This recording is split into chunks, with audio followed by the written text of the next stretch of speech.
Hey friends, if you wish to change the Task Manager data update speed on your Windows computer, then please watch this video. I will guide you through the resolution and it is not very difficult. So search for Task Manager in the Windows search bar and open the Task Manager.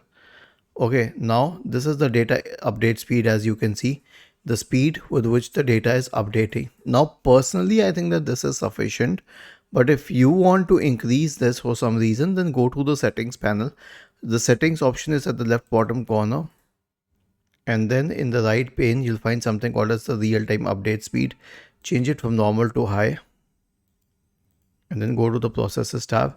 Now see, it is changing very quickly, but would you be able to capture the data at such a high speed?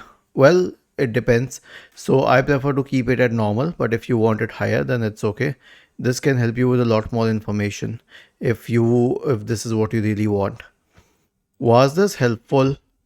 If yes, then please subscribe to the channel. If not, then let us know in the comment section of the video on how we could help you further. Thank you for watching this video and have a nice day.